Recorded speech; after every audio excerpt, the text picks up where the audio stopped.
Welcome back sa aking YouTube channel, Jeremy's TV Manila. Like, share, and subscribe. Anyway, wala na pong bayad to, libre lang. Tulong mo na lang din sa kapwa mo. Alright, thank you very much. So, ang topic natin ngayon for today's reflection, ang mabuting balita sa araw na ito. Naranasan mo na ba o nararamdaman mo ba minsan sa social media, no, na kung saan nakikita mo yung mga taong sa tingin mo, no, na hindi naman pala simba, nakikita mo sa kanilang mga Facebook account na tila ba sila yung nakakaluwag sa buhay, travel dito, travel doon, bakasyon dito, bakasyon doon, bili ng gamit na dito, bibili ng mamahaling relo, sapatos at kung ano-ano pa. Subalit kung ikaw na mananampalataya ka, na kagaya natin na hindi naman perfecto pero sinisikap natin na maging mas malalim ang ating pananampalataya dahil yan po ay napaka-importante. Kaya kung minsan na tila ba parang naiinggit tayo sa mga taong ganito, at lalo na kung alam mo namang illegal, no, yung kanilang ginagawa, o alam mo talagang hindi naman ganon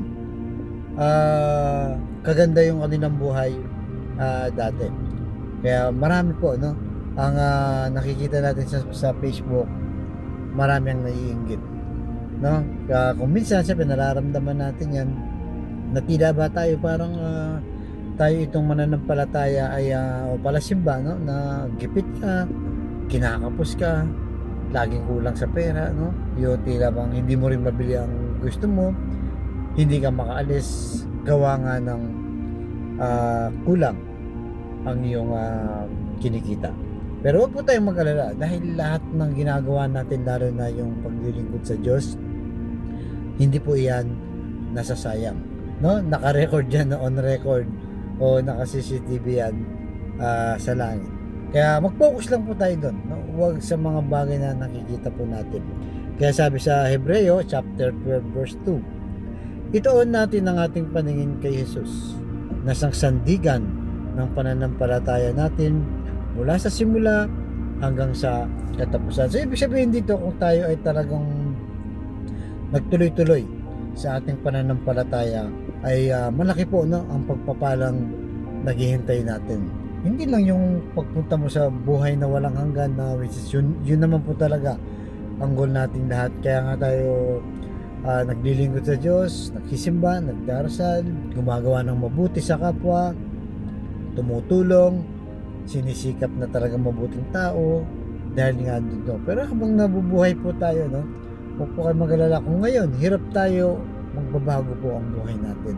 Patuloy lang tayong ituon, no, pang paningin natin kay Jesus, no, na siyang laging gagabay sa atin. At malay mo balang araw, no, sa pagsisikap mo, sa focus mo sa trabaho, focus mo sa pamilya mo, ay gagaan din, no, gagaan din ng buhay mo. Kagaya ng mga nakikita natin sa social media, minsan makita mo lang sila na masaya sila, parang wala silang problema. Minsan sa likod po niyan, no, marami pinagdaraanan siguro yung iba, no, kaya namamasyal lang ganyan, nagbabakasyon, maalis kung saan saan, no, nagta-travel. Minsan baka mas-stress sila sa'yo, no. Ikaw na mananampalataya, napakasimple ng buhay mo pero meron kang peace of mind, di ba? Kita naman po natin na sa ating pamahalaan, yung mga politician, yung flood control na iskandalo ngayon, napakaraming pera, million o billions pa, no, yung nakita nila o nakuha nila. Pero sa kabila niyan, hinahabol sila ng gobyerno, kinapopotan sila ng taong bayan. Anin mo ang milyon o bilyon na nakuha mo, lalo na sa maling paraan, no? Kung lahat naman ay nagagalit sa iyo, mas maganda na po, no, hindi natin sinasabi na masama ang magpayaman, kumita ng milyon. Maganda po yan, gusto po natin lahat yan. Kahit ako, no, honestly, gusto ko magkaroon ng millions of pesos. Pero siyempre, habang pumupunta tayo doon sa bagay na yon, na kailangan lagi po tayo magdasal na sana hindi tayo maligaw.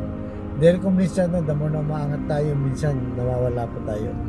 Kaya unti-unti po nating pinapatibay, pinapalalim ang ating pananampalataya na ano man mangyari sa buhay natin, maganda man, kapos man, sobra-sobra man, ay ituon po natin ang ating focus, no, kay Lord, para hindi po tayo mawala. Mas maganda rin simpleng buhay muna sa ngayon, tapos habang natututo tayong maging mabuting tao at matuto tayong gumamit nasa mabuting paraan o paggagamitan ng ating mga pinag-ipunan o yung ating pera, ay hinahanda natin ang ating sarili. At siyempre pag nandun na tayo, kailangan na nating i-share ang ating blessing para tumulong.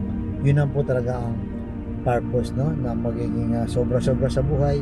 Kailangan mong ibigay dahil ibahagi o i-share dahil binigyan ka ni Lord ng mga blessing na yan para mas marami pang ma-bless at mas marami pang magpasalamat sa Diyos, di ba? Pag nagbibigay tayo naririnig tayo, thank you Lord, salamat sa Diyos, at binigyan mo kami ng grasya na galing sa Kanya. Yun po ang purpose natin, para purihin, no, at pasalamatan si Lord. Kaya ano man po sitwasyon natin ngayon, sa mga kapatid natin nanonood sa aking vlog, may problema ka sa financial, kalusugan at magulong pamilya, sabayin mo kung sa napakasimpleng dasal na kung maniwala, magtiwala sa ating Panginoong Hesus at ituon o i-focus sa Kanya, at tsak yun pagkakalob sa iyo sa tamang parang. Tayo manalangin, Lord, i-bless po mga kapatid namin ngayong pinahihirapan ng matinding karamdaman sa kanilang katawan.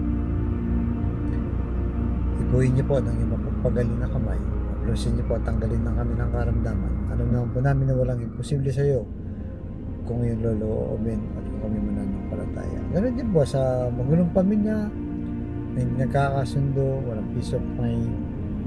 Ipuin niyo po ang kanilang puso na maging mapagpatawad, mapagkumbaba at mapagmahal sa bawat membro ng pamilya. Ganun din po sa financial, Lord, na laging kapos pero kontento, na sinisikap na umangat sa buhay. Bless niyo po ang aming hanap buhay para sa aming mga pamilya. Patawarin niyo po kami sa aming mga kahinaan at kasalanan. Lahat ng itiniling namin sa matamis na pangalan natin, Panginoong Hesus. Amen and amen. To God all be the glory. Sa ngalan ng Ama ng Jesus Espiritu Santo. Thank you very much, friend. God bless.